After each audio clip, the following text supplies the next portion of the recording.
नमस्कार, आप देख रहे हैं दूरदर्शन किसान। हमारे खास कार्यक्रम कृषि दर्शन में आप सभी का स्वागत है। मैं हूं ज्योत्सना टंडन।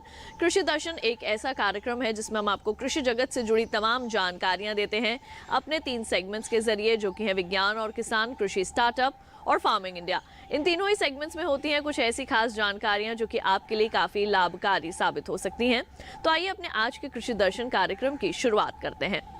आइए कार्यक्रम की शुरुआत करते हैं हमारे पहले सेगमेंट विज्ञान और किसान से।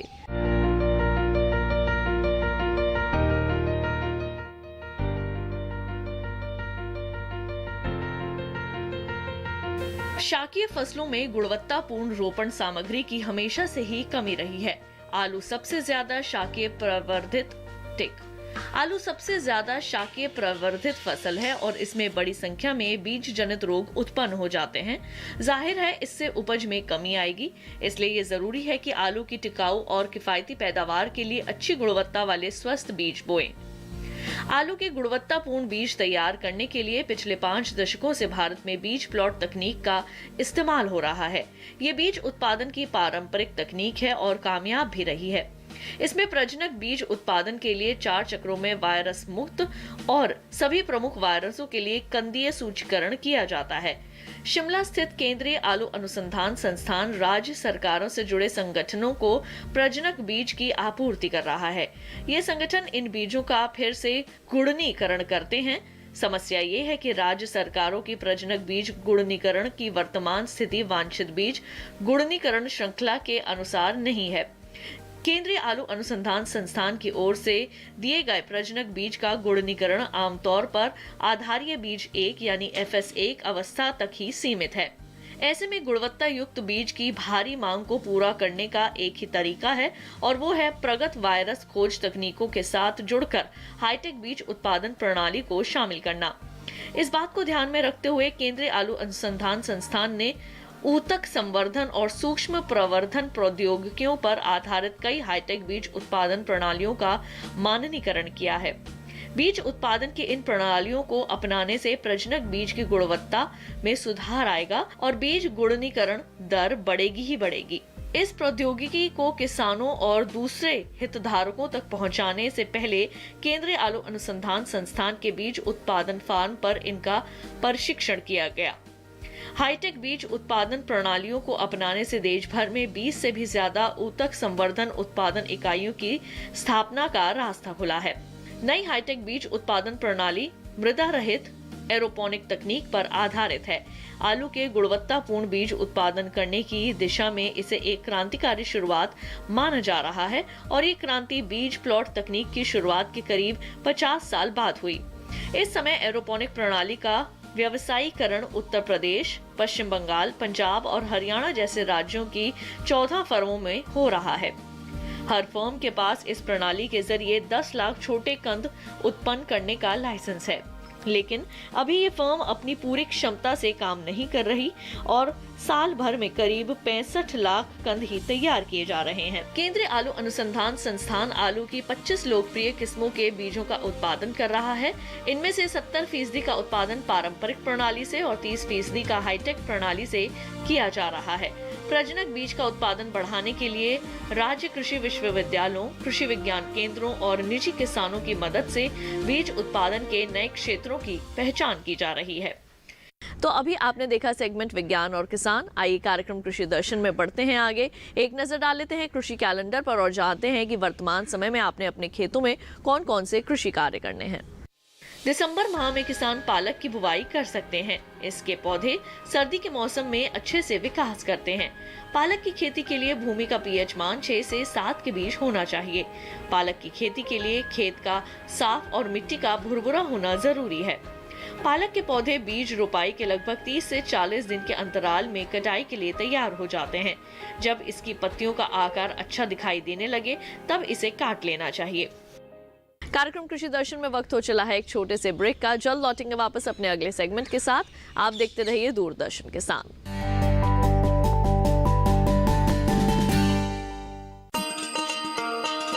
किसान भाइयों गांठ बांध लो, गांठ बांध लो।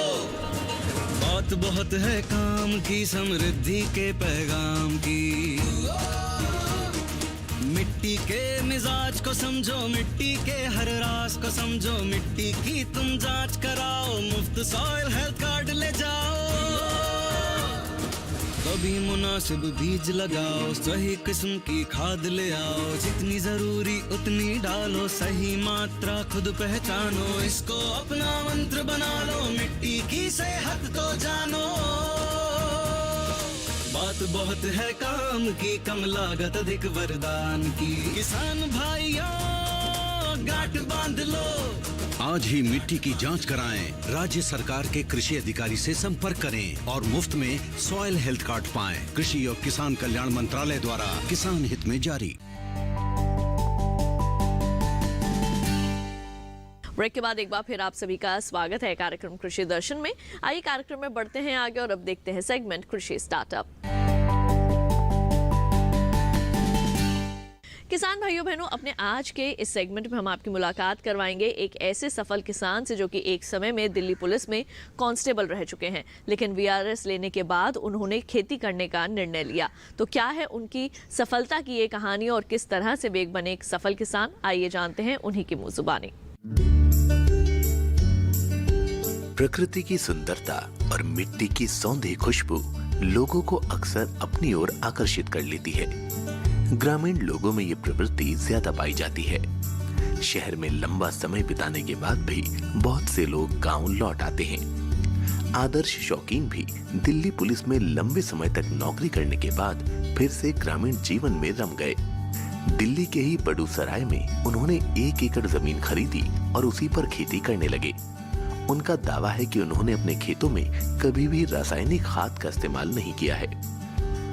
इसमें करीबन 15 साल से मैंने जब से ये ज़मीन ली है, ना तो मैंने इसके अंदर वैसा खाद डाला है जो कि आज के दिन जैसे यूरिया हुआ या फिर लोग बाग इसको भी बोलते हैं ये काले वाला खाद आता है, या कोई ऐसी मैंने चीज़ नहीं डाली इसके अंदर।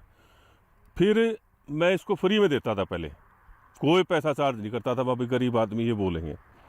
लेकिन उसके बाद मेरे बच्चों ने मेरे को सलाह दी, पापा यहाँ पे बाग लगाना चाहिए। मैंने बाग लगाया, तो बाग लगाने के बाद मुझे महसूस हुआ कि ये ऑर्गेनिक ज़मीन है, इसके अंदर क्या क्या पैदा हो सकता है। सबसे पहले तो हमारे एरिया में चना पैदा नहीं होता। इसके नीचे मैंने चना बोया तो इतनी बढ़िया उत्पादन हुआ चने का जिसकी कोई हद नहीं। आदर्श शौकीन को शुद्ध तरीके से उगाया गया भोजन पसंद है। ऐसा भोजन जिसमें रसायनों का इस्तेमाल न हो और खारे पानी की सिंचाई न की गई हो। वो खुद भी शुद्ध भोजन खाते और दूसरों को भी शुद्ध भोजन खाने की ओर प्रेरित करते। उनकी यही सोच जैविक खेती का आधार बनी। शुरुआत में वो अपनी जमीन में सब्जियां उगाया करते थे, लेकिन इसमें उतना लाभ नहीं हो पाता था। बाद में उज्ज्वला कृषि विज्ञान केंद्र के संपर्क में आए। यहाँ के वैज्ञानिकों की सलाह पर उन्होंने बाग लगाए। उनके खेतों में इस समय बेर, नींबू और अमरूद के बाग लगे हैं। बची जगह पर आम और लीची के कुछ पौधे बोए हैं। बाग के पेड़ों के नीचे ही सब्जियां भी लगा लेते हैं। फिलहाल वो पालक, धनिया, मेथी और चने की खेती कर रहे हैं। पालक और मेथी मेरे पास यहाँ पे उपलब्ध है। उसकी यदि अब सब्जी खाओगे ना आप, तो ये कहोगे कि हमने जीवन में ऐसी स्वादिष्ट सब्जी नहीं खाई। कुछ डालना नहीं, नमक मिर्च मसाला भी डाल दोगे ना, ये क्या नाम है, हल्दी, 3 चीज़ डाल दो, तो भी आप ये कहोगे कि इतनी जबरदस्त सब्जी हमने नहीं खाई। आदर्श का कहना है कि उनके खेतों की सब्जियां दिखने में सुंदर भले ना हो, स्वाद में भरपूर होती हैं। महंगी होने के कारण जैविक सब्जी के ग्राहक कम ही हैं। लेकिन चूंकि आदर्श का गांव दिल्ली में है, इसीलिए उन्हें सब्जी बेचने में किसी खास दुश्वारी का सामना नहीं करना पड़ा। दूसरे, उनके गांव से द्वारका नजदीक ही है। शनिवार और रविवार को द्वारका के लोग घूमने के लिए उनके खेतों पर चले आते हैं और जैविक सब्जियां भी खरीद लेते हैं। मैं ये कहना चाहूंगा कि जैविक खेती ये जीवन है। अच्छा जीवन खुद भी लो और दूसरों को भी दो। अच्छा खुद भी खाओ, दूसरों को भी खिलाओ। रिटायरमेंट के बाद लोग अक्सर आराम करना पसंद करते हैं, लेकिन आदर्श ने ऐसा नहीं किया। उन्होंने खेतों में पसीना बहाया। आज वो इसी मेहनत का फल भी पा रहे हैं। तो किसान भाइयों बहनों, अभी आपने देखा सेगमेंट कृषि स्टार्टअप। आइए कार्यक्रम कृषि दर्शन में बढ़ते हैं आगे और अब शामिल करते हैं किसानों के कृषि से जुड़े सवाल और कृषि वैज्ञानिकों के जवाब। नमस्कार, मैं हूं आपके साथ बरखा चौरसिया और आप देख रहे हैं कृषि दर्शन कार्यक्रम। एक बार फिर मैं हाजिर हूं बहुत सारे सवालों के साथ, किसानों के सवाल और विशेषज्ञों की राय की। तो चलिए सबसे पहले हम प्रश्न ले लेते हैं बरेली उत्तर प्रदेश से शांति स्वरूप जी का। सर, गन्ना में समस्या है, इसके लिए किसान क्या करें? देखिए, ये जो प्रश्न है बड़ा विस्तृत है, कुछ स्पष्ट नहीं मालूम है कि किस तरह की समस्या की बात कर रहे हैं। लेकिन एक बात मुझे लगता है, बरेली के किसान गन्ने की ज़्यादा उत्पादन करते हैं, उत्पादकता वहाँ पे कम नहीं है और उसको और बढ़ाने की ज़रूरत है, मैं ऐसा समझता हूँ। और उसके लिए ज़रूरी ये है कि गन्ना तो उत्पादन करते ही हैं, यदि गन्ने में सहफसली खेती करने की शुरुआत यदि करते हैं, बहुत सारे किसान कर भी रहे हैं, हो सकता है आप भी कर रहे हों, तो उससे आप देखेंगे कि 1 हेक्टेयर से जो गन्ने से उत्पादन होता है उसके अतिरिक्त और भी फसलों का उत्पादन आप कर पाएंगे। और जो हमारे सामने जो वैज्ञानिक पहले से जो संस्तुतियाँ हैं, यदि अक्टूबर के महीने में गन्ना लगाते हैं तो उसमें मुख्य रूप से आप सरसों की, आलू की और कई दलहनों की भी खेती की जा सकती है। ऐसे प्रयोग पहले हुए हैं और बड़ी सफलता से किसान उसमें लाभ कमा लेते हैं। तो दोनों फसलें आप देखेंगे पूर्ण रूप से उतना ही लाभ देती हैं यदि अकेले उस फसल की खेती करते हैं। तो मैं यही सुझाव दूंगा कि पहले तो प्रति हेक्टेयर ज़्यादा लाभ हो, इसके लिए सहफसली खेती करें। दूसरा, कुछ बीमारियां लगती हैं गन्ने में, तो कुछ बीमारियों के लिए तो रोगरोधी प्रजातियां पहले से विकसित हैं, तो उन प्रजातियों को लेकर के आएँ और जो गन्ना अनुसंधान संस्थान अपना लखनऊ में है वहाँ के वैज्ञानिकों से बात करें, जो स्थानीय कृषि विज्ञान केंद्र है उससे भी बात करें और जो शाहजहाँपुर भी गन्ने का एक संस्थान है वहाँ से भी बात करके आप ज्ञान प्राप्त कर सकते हैं, अपनी समस्याओं का निदान पा सकते हैं। तो मेरा यही अनुरोध रहेगा कि आपका स्पष्ट प्रश्न नहीं है कि आपको बीमारी गन्ने में लगती है या उत्पादन कम होता है। एक और समस्या है जो कि गन्ने को मिल तक पहुंचाने की भी किसान भाई बराबर कहते हैं और उसके लिए भी किसान भाई ही इसका इलाज जानते हैं कि कैसे हो पाएगा। एक और जो प्रसंस्करण की बात आजकल बड़ा जोरों से चलती है, तो गन्ने में जो गुड़ बनता है वो छोटे आबरूप में छोटे छोटे चौकोर टुकड़े में बना करके बेचने की मशीन जो हमारा गन्ना संस्थान है उसने बनाया है और उस गुड़ को लंबे समय तक रखा भी जा सकता है। कोई आप कह सकते हैं रासायनिक उसमें वस्तुएं भी नहीं डाली जाती हैं गुड़ बनाने के लिए। तो ये टेक्नोलॉजी है जो कि किसान अपनाकर गन्ने से ज़्यादा लाभ कमा सकते हैं प्रसंस्करण के द्वारा भी और प्रति हेक्टेयर ज़्यादा उत्पादन लेकर के भी। सर, इतनी सारी जानकारी देने के लिए बहुत बहुत धन्यवाद। तो शांति जी, आशा करते हैं कि ये जानकारी आपके लिए लाभकारी होगी। इसके साथ ही कार्यक्रम कृषि दर्शन में वक्त हो चला है एक और छोटे से ब्रेक का। जल्द लौटेंगे वापस अपने अगले सेगमेंट फार्मिंग इंडिया के साथ। आप देखते रहिए दूरदर्शन के साथ।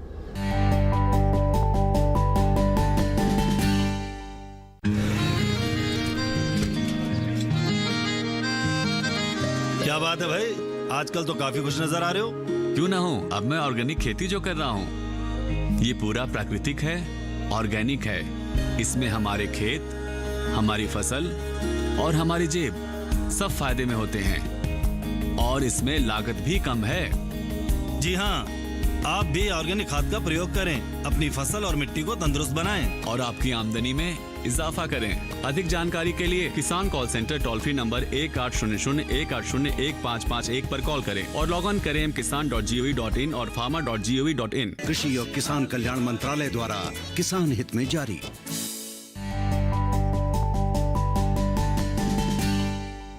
ब्रेक के बाद एक बार फिर आप सभी का स्वागत है कार्यक्रम कृषि दर्शन में। आइए कार्यक्रम में बढ़ते हैं आगे और अब देखते हैं सेगमेंट फार्मिंग इंडिया। किसान भाइयों बहनों, हाल ही में 3 नए कृषि कानून लागू किए गए हैं जिनके तहत किसान लाभान्वित हो सकते हैं। तो क्या है ये कृषि कानून और कैसे इन्हें सरलता से समझा जा सकता है और कैसे आगे आने वाले समय में आप इससे लाभ ले सकते हैं, आइए दिखाते हैं इस पर आपको एक खास रिपोर्ट।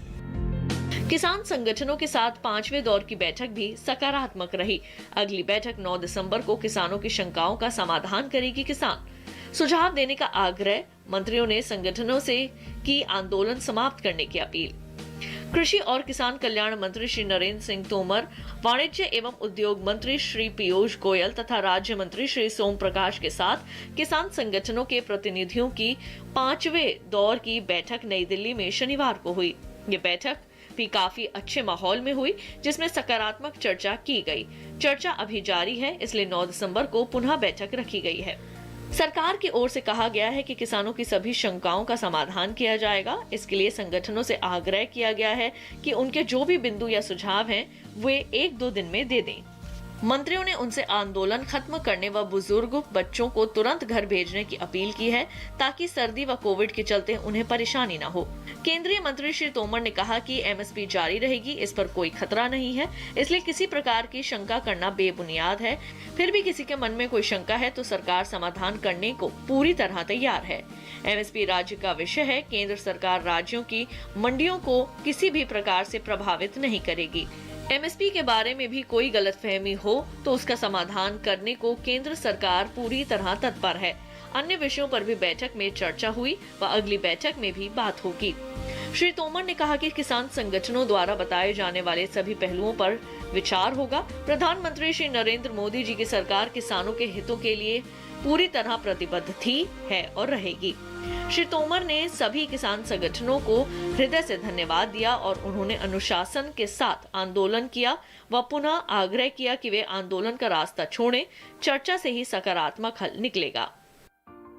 किसान यूनियन के नेताओं के साथ चर्चा का 5वां दौर पूरा हुआ। चर्चा बहुत अच्छे माहौल में हुई। हमने कहा है कि एमएसपी जारी रहेगी। एमएसपी पर किसी भी प्रकार का खतरा और इस पर शंका करना बेबुनियाद है, लेकिन फिर भी किसी के मन में कोई शंका है तो सरकार उसका समाधान करने के लिए पूरी तरह तैयार है। एपीएमसी एक्ट राज्य का है और राज्य की मंडी को किसी भी प्रकार से प्रभावित करने का इरादा न तो हमारा है और ना ही कानूनी रूप से वो प्रभावित होती है। एपीएमसी और मजबूत हो, इस दिशा में सरकार के लिए जो करनी है वह करने के लिए भी सरकार तैयार है। एपीएमसी के मामले में किसी प्रकार की गलतफहमी किसी को है तो सरकार समाधान करने के लिए पूरी तरह तैयार है। किसान भाइयों बहनों, अभी आपने कृषि कानूनों के संबंध में ली विस्तार से जानकारी। अब आइए आपको एग्रीकल्चरल इंफ्रास्ट्रक्चर फंड के बारे में भी जानकारी दें।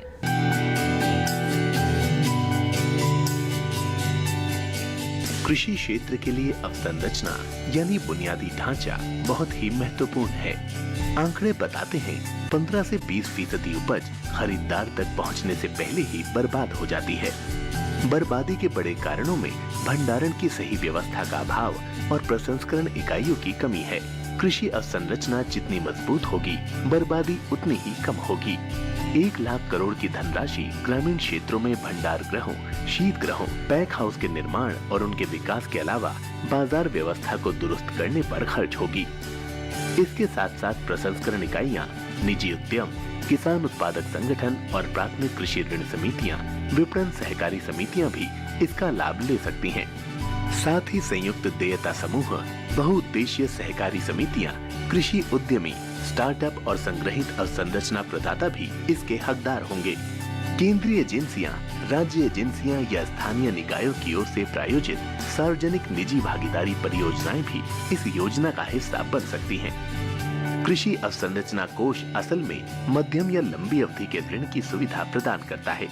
खास बात यह है कि सभी तरह के ऋणों में हर साल 2 करोड़ रुपए की सीमा तक ब्याज में 3% की छूट दी जाएगी।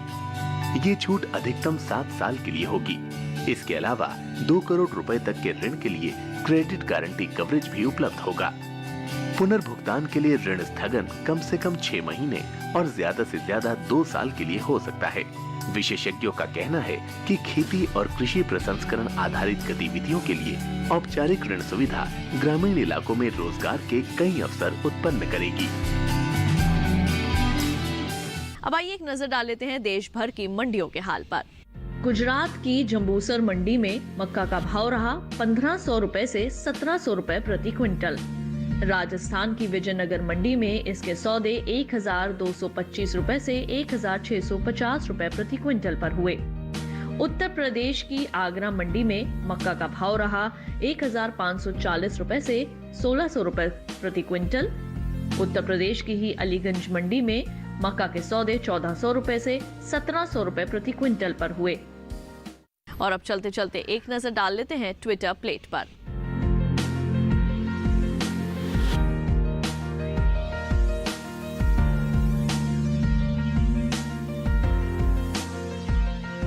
किसान भाइयों बहनों, आपकी सुविधा के लिए एक मोबाइल ऐप भी लॉन्च की गई है, जिसको आप अपने मोबाइल में आसानी से डाउनलोड कर सकते हैं और इससे कृषि जगत से जुड़ी तमाम जानकारियां भी हासिल कर सकते हैं। ENAM national agriculture market Bharat सरकार द्वारा प्रवर्तित एक Akhil Bharatiya electronic trading portal है, जो कृषि जिन्सों के लिए एकीकृत राष्ट्रीय बाजार बनाने के लिए मौजूदा मंडियों को नेटवर्क करता है। मोबाइल ऐप का उद्देश्य व्यापारियों द्वारा दूरस्थ बोली लगाना और किसानों तक पहुंच और उनके स्मार्टफोन पर किसानों और अन्य हितधारकों के लिए संबंधित जानकारी तक पहुंच प्रदान करना है। ENAM मोबाइल ऐप व्यापारियों द्वारा बोली लगाने की सीमित सुविधाओं और ENAM पर व्यापार से संबंधित जानकारी देखने के साथ जारी किया गया है। यह ऐप वेब संस्करण में उपलब्ध ENAM एप्लीकेशन की प्रतिकृत नहीं है। मोबाइल ऐप में व्यापारियों के लिए सीमित कार्य उपलब्ध हैं। व्यापार के लिए उपलब्ध लॉट के लिए बोली लगा सकते हैं, एक नई बोली दर्ज कर सकते हैं या अंतिम बोली मूल्य बदल सकते हैं। तो किसान भाइयों बहनों, हम उम्मीद करेंगे कि हमारे आज के कृषि दर्शन कार्यक्रम में दी गई जानकारियां आप सभी के जरूर काम आएंगी। कृषि दर्शन आपका अपना कार्यक्रम है। इस कार्यक्रम के लिए अगर आप अपने कोई सुझाव देना चाहते हैं तो हमें पत्र लिख सकते हैं। हमारा पता है कृषि दर्शन, कमरा नंबर 58, CPC दूरदर्शन, खेलगांव, नई दिल्ली 110049। अगर आप हमें ईमेल करना चाहते हैं तो हमारा ईमेल ID है nationalkrushidarshan@gmail.com। तो आज के लिए केवल इतना ही। मुझे दीजिए इजाजत। आप देखते रहिए दूरदर्शन किसान। नमस्कार।